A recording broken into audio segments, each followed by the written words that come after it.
A continuación, Cielos Abiertos.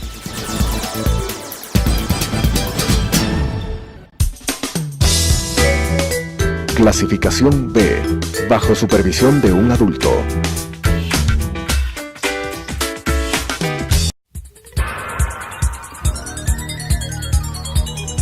Las opiniones vertidas en este espacio por la producción y dirección del programa son de exclusiva responsabilidad de sus autores y de quienes intervienen en ellos.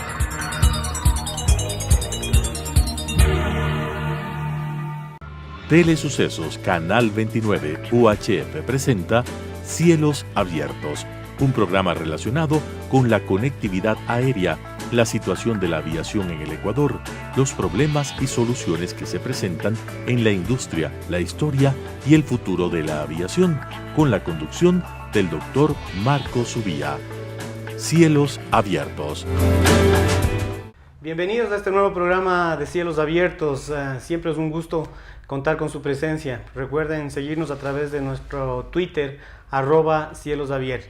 El día de hoy contamos con la presencia de un gran amigo, un gran empresario de la aviación, una persona que tiene muchos años en esta industria. Es un gusto, un placer contar con Eduardo Emanuel.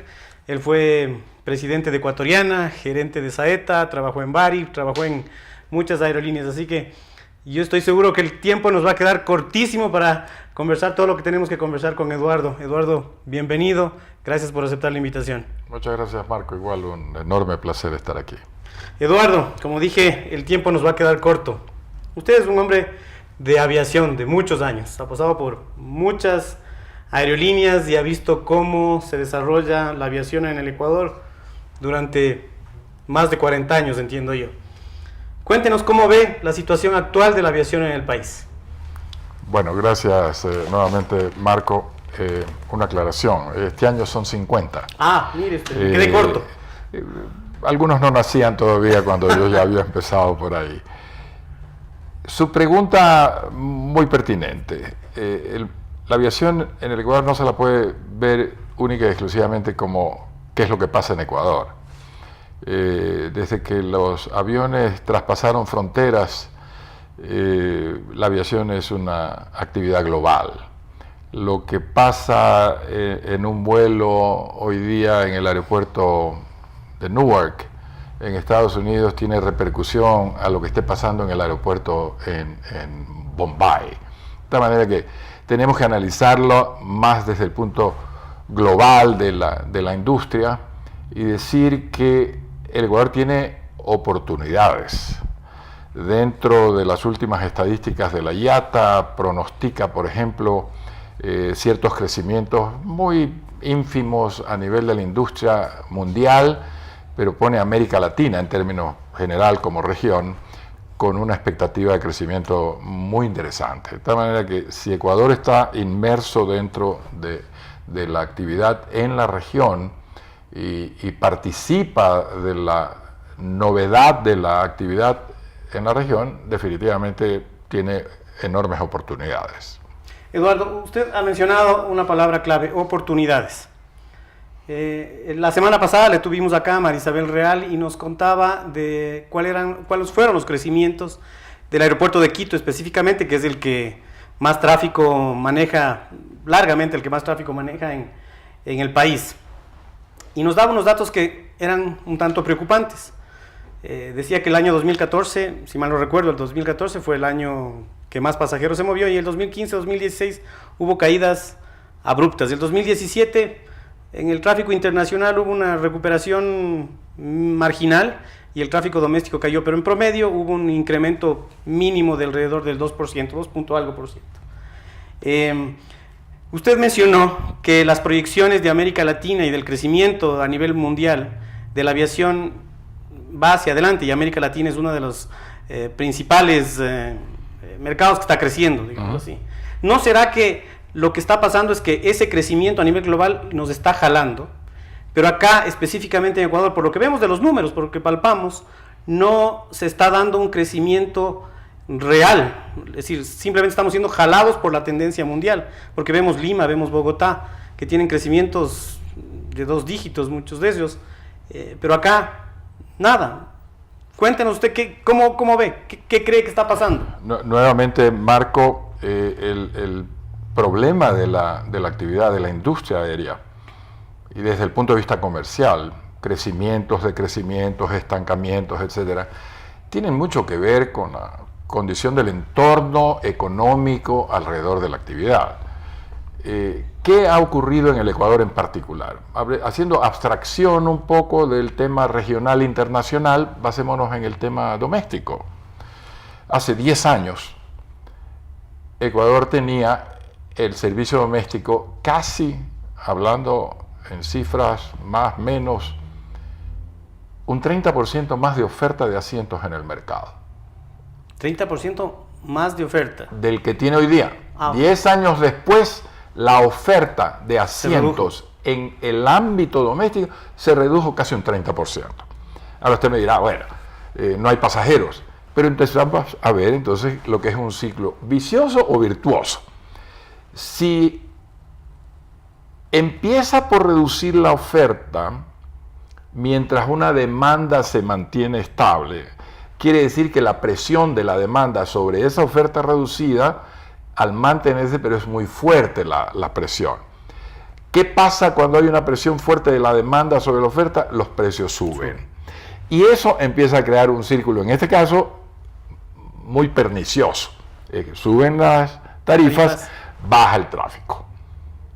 Entonces, el momento que empieza a circular, claro, la aerolínea tampoco le va a poner más aviones donde hay menos tráfico. Por supuesto. Y si reduce el mercado, obviamente el ajuste de la oferta tiene que darse.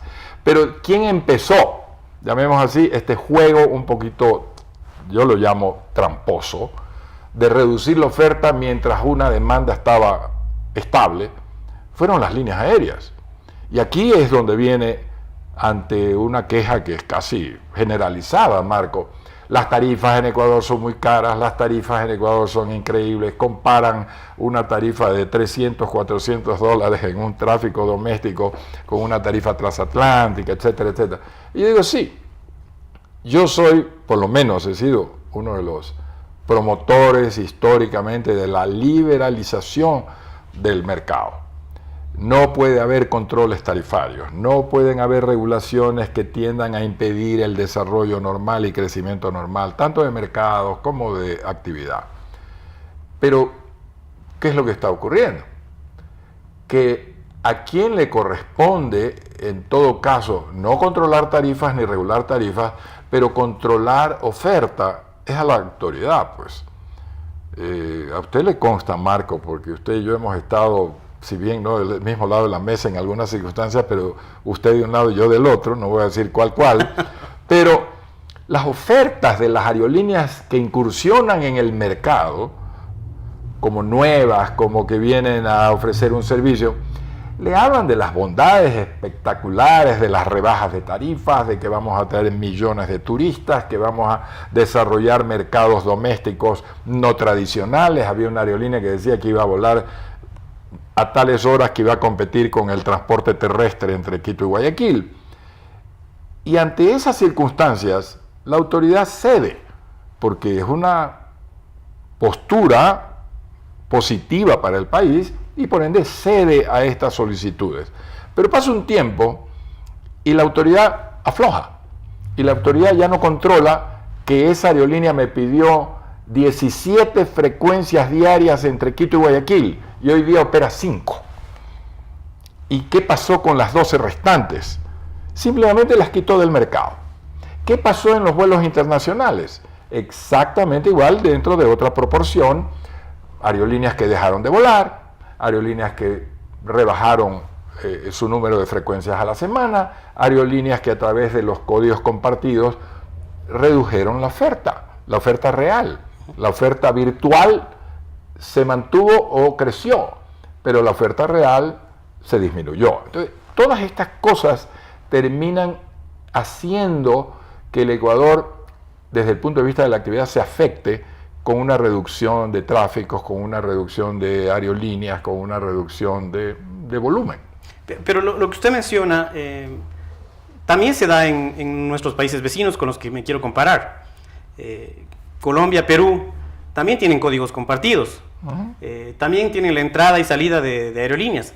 Pero vemos que los tráficos en esos países crecen muchísimo más. Claro. Entonces, si bien puede ser cierto lo que usted menciona, la optimización de las capacidades, que se da en cualquier negocio, no solamente en la aviación, la optimización de las capacidades, vía estos códigos compartidos, códigos únicos y las nuevas figuras que establece la ley, pero sin embargo, la misma receta que se está, o por lo menos que se estaba aplicando aquí, se aplica en nuestros vecinos, pero nuestros vecinos crecen muchísimo y nosotros no. ¿No será que nos está faltando competitividad? Puede ser, que tenemos costos altos, que tenemos impuestos altos, que ha faltado promoción por parte del Estado central en lo que tiene que ver con turismo. ¿Hay algo de eso también, Eduardo? Pero claro, ¿Su criterio? pero claro, porque la actividad no solamente se basa en que existe un vuelo que me lleva del punto A al punto B.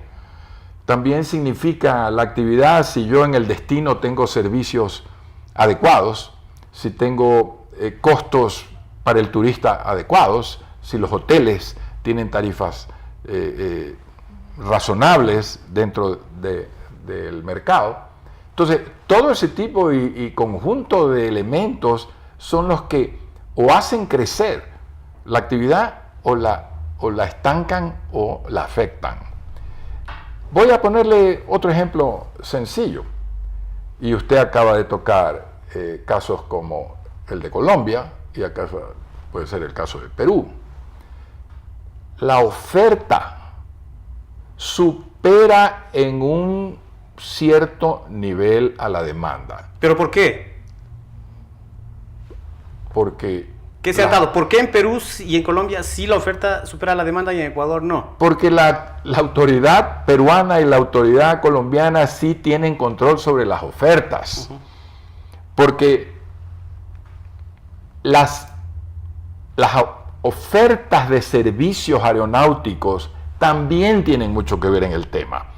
Usted trate en Lima o en Bogotá de poner 7 aviones a un mismo destino a casi la misma hora o con un margen de 15 minutos de diferencia, y el aeropuerto le dice que no le autoriza. Entonces empieza usted a hacer una mayor segregación de todo lo que es la oferta de vuelos en un mercado, para lo cual tiene que eventualmente llegar a tener un poco más de oferta que lo que la demanda. ¿Qué hace usted para llenar un avión cuando no tiene los suficientes pasajeros? Usted baja las tarifas, pues, que es parte de la oferta y la demanda. El problema es que la única cosa que puede controlar la autoridad aeronáutica en el Ecuador no la controla, es la oferta. Si usted tiene oferta en un mercado, Guayaquil-Madrid, hace muy poco, una aerolínea tenía 8 frecuencias semanales y la otra tenía 10 frecuencias semanales. Y usted encontraba tarifas de Guayaquil a Madrid, ida y vuelta, de $600, $800. Hoy día no tiene ese número de vuelos entre Guayaquil y Madrid. Y las tarifas están mínimo en $1.500.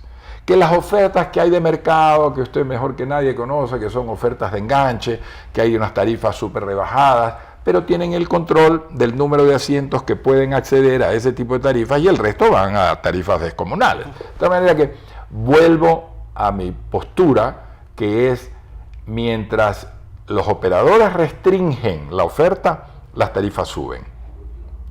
Si la autoridad que tiene facultad legal para controlar que la oferta no disminuya, usted verá que existe mayor oferta, menos tarifas, y posiblemente se transforme en atractivo el mercado.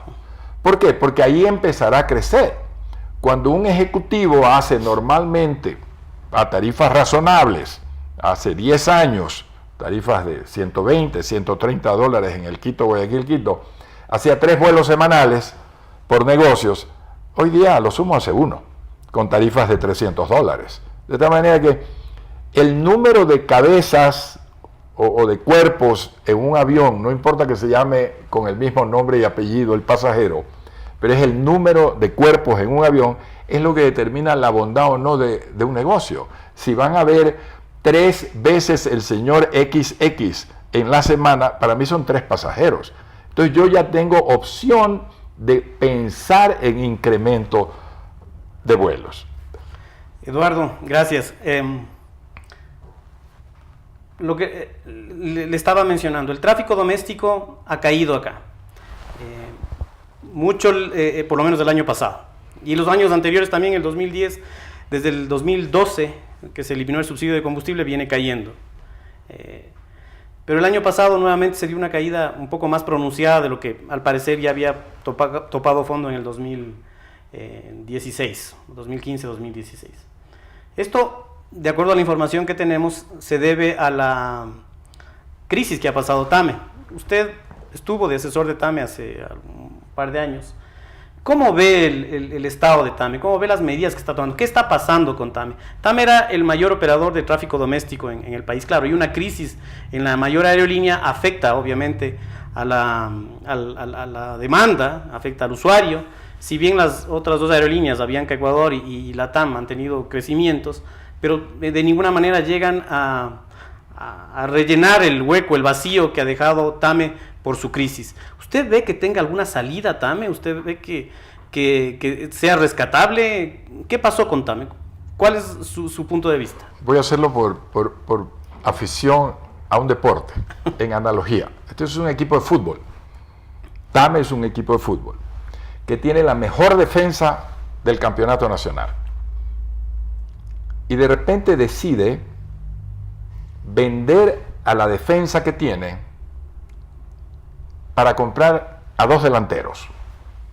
Y usted que los delanteros pueden meter a lo mejor 2 o 3 goles por partido, pero como ya no tiene defensa, le meten 5. ¿Cuál es el resultado? Que perdió el partido.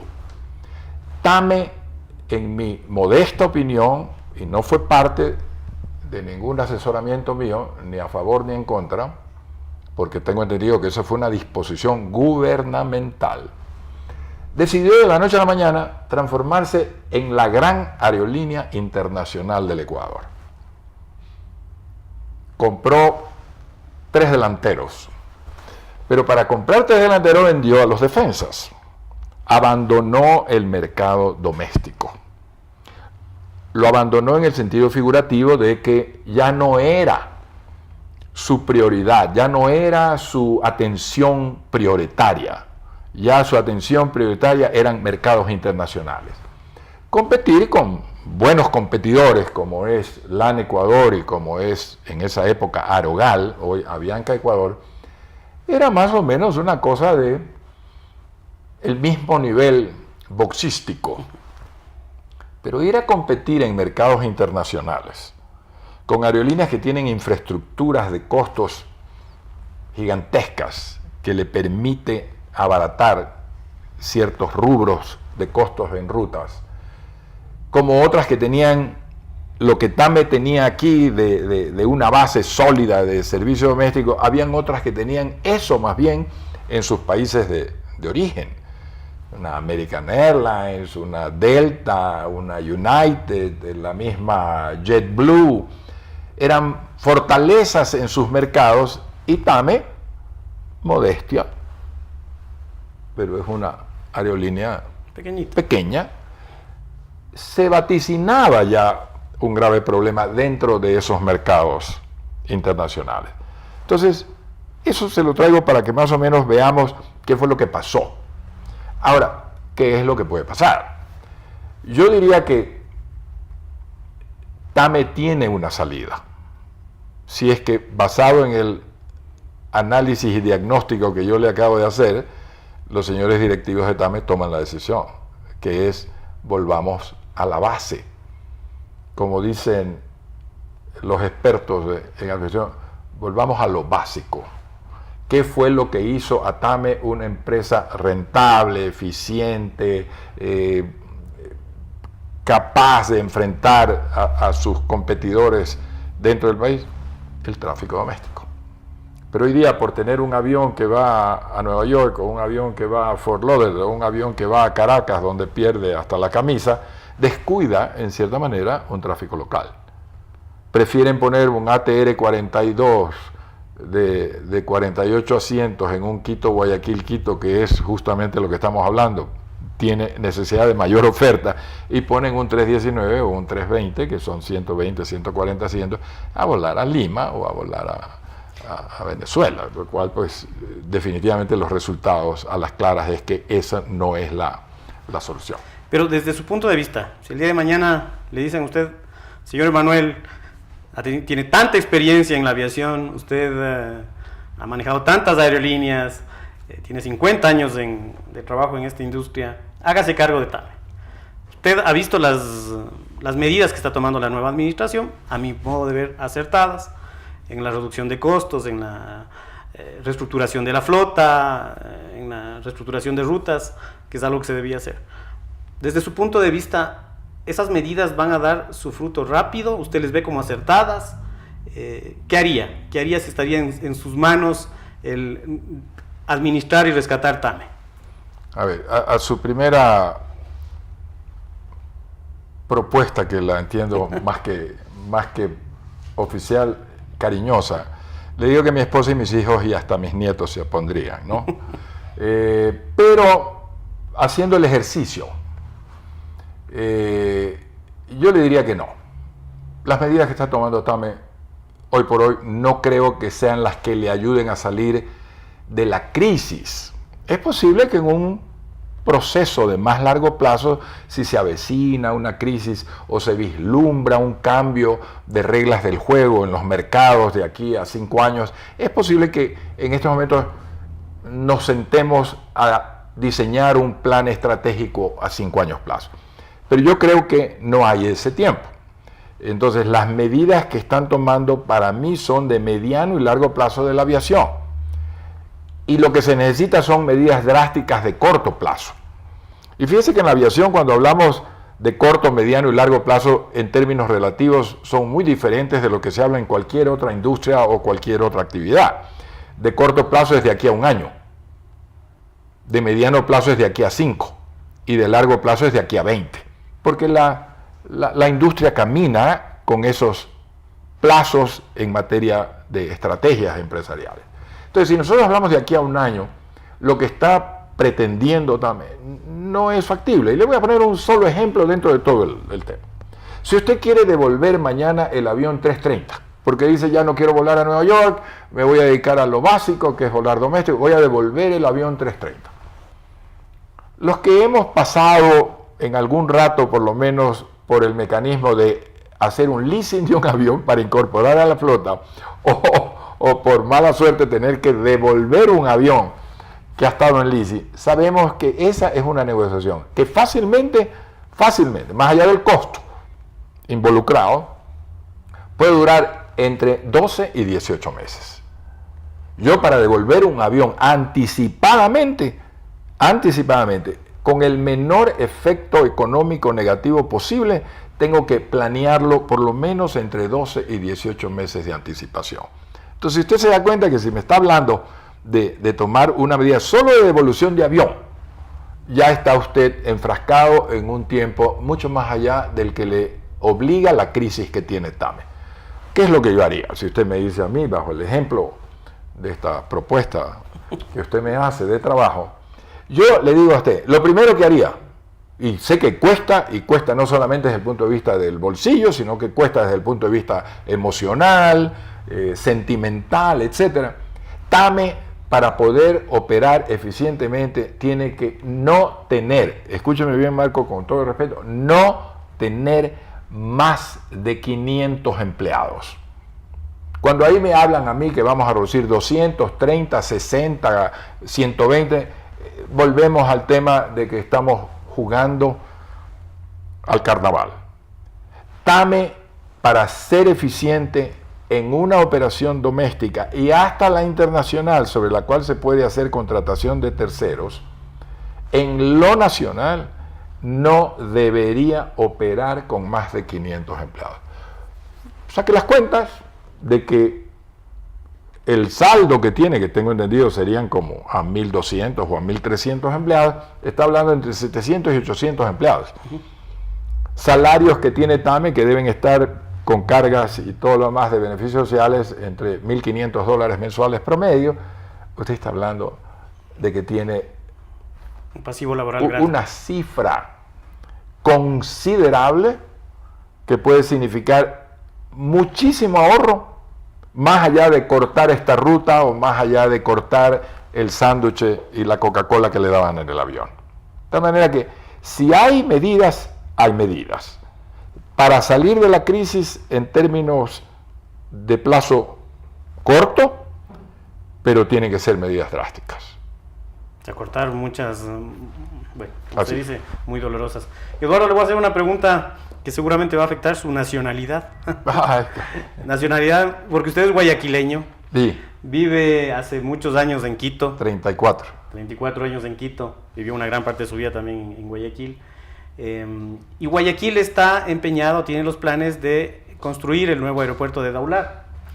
De acuerdo a los estudios que se han hecho, el aeropuerto José Joaquín Olmedo, el actual, estaría todavía en condiciones de ser utilizado sin necesidad de ampliaciones mayores hasta el 2030.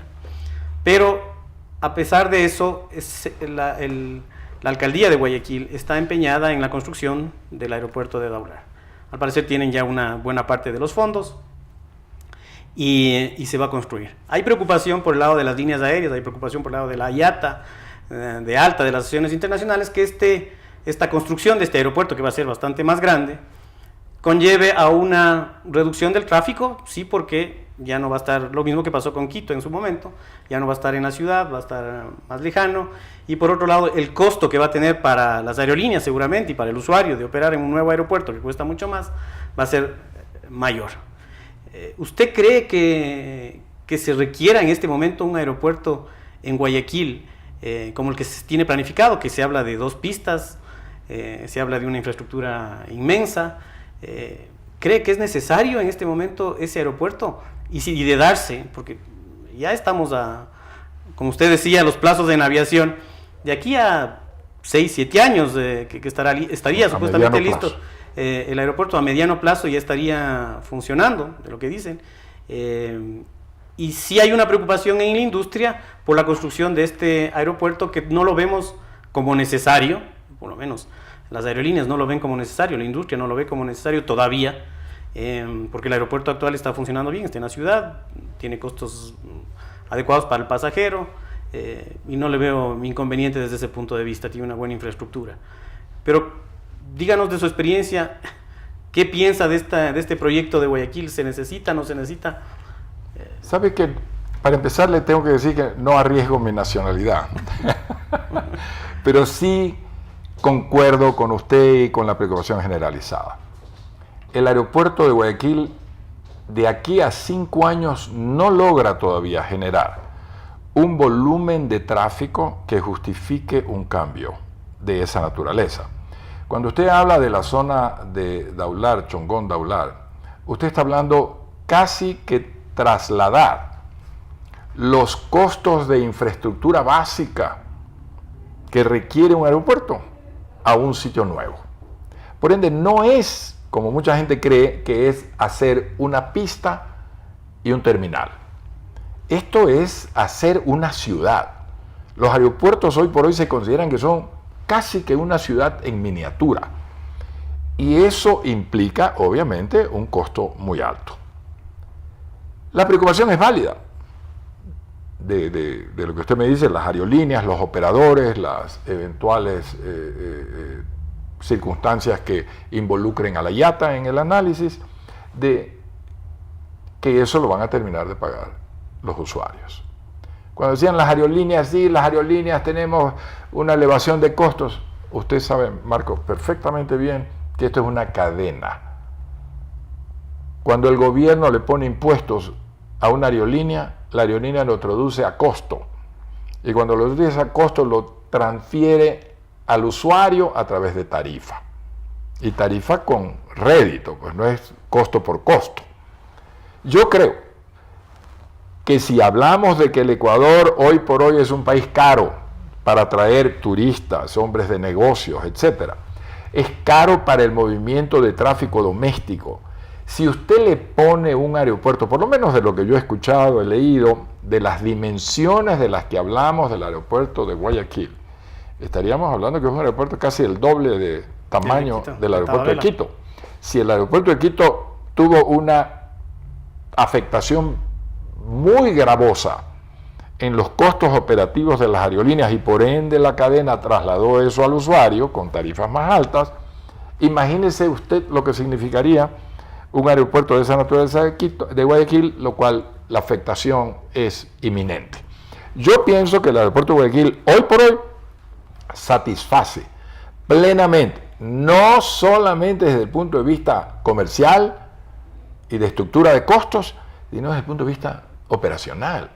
El aeropuerto de Quito tuvo que cambiarse, no tenía alternativa, era un aeropuerto que tenía limitaciones. Yo nunca hablo de peligrosidad, porque ese no es el caso de la aviación hoy día, sino que limitaciones operacionales que hacían que el aeropuerto de Quito en la ciudad, incrustado en la mitad de la ciudad, sea un aeropuerto muy poco atractivo. Entonces, yo diría que el aeropuerto de Guayaquil, si tuviera circunstancias similares a las que tenía el aeropuerto antiguo de Quito, de que era imposible seguir operando ahí, yo diría sí, hay que pensar lastimosamente en una alternativa. Pero el aeropuerto de Quito es un aeropuerto operativo y comercialmente viable, el actual. Eduardo, gracias, no me equivoqué, nos quedamos cortos con el tiempo. Con usted se puede hablar horas y horas de temas de la aviación. Hay un tema que sí me gustaría y ojalá lo podamos tocar en algún otro programa, por supuesto, o en un panel como usted quisiera. Es el famoso decreto ejecutivo de cielos abiertos. La gente piensa, como se lo leí en un tuit a una persona, que cómo así pagamos una tarifa de $500 entre Quito y Guayaquil si ya se firmó el decreto de cielos abiertos. O sea, como que es el maná que cae del cielo de la noche a la mañana. Es un tema interesante, del cual le puedo decir, en atención inclusive al nombre de su programa, que lo felicito por su visión de futuro, yo estoy a favor, pero tenemos que aterrizar. Y eso es lo que yo... coincidimos. Con gusto le pediría un siguiente programa, pero con un panel a lo mejor que sería muy interesante. Por supuesto, Eduardo, le tomo la palabra. Tenemos el mismo criterio, lo he expresado ya aquí en este programa y en otros foros públicos. Inclusive antes de que se firme el decreto, pueden ver en YouTube, está colgado el programa, hablé sobre los cielos abiertos y es exactamente el mismo criterio que tiene usted. Le comprometo para una próxima oportunidad, ojalá podamos hacer un panel para tratar este tema. Encantado. Agradecemos su presencia, Eduardo, muchas gracias por haber aceptado la invitación. Señores televidentes, muchas gracias por acompañarnos. Recuerden seguirnos a través de nuestra cuenta de Twitter, @cielosabiertos. Las opiniones vertidas en este espacio por la producción y dirección del programa son de exclusiva responsabilidad de sus autores y de quienes intervienen en ellos.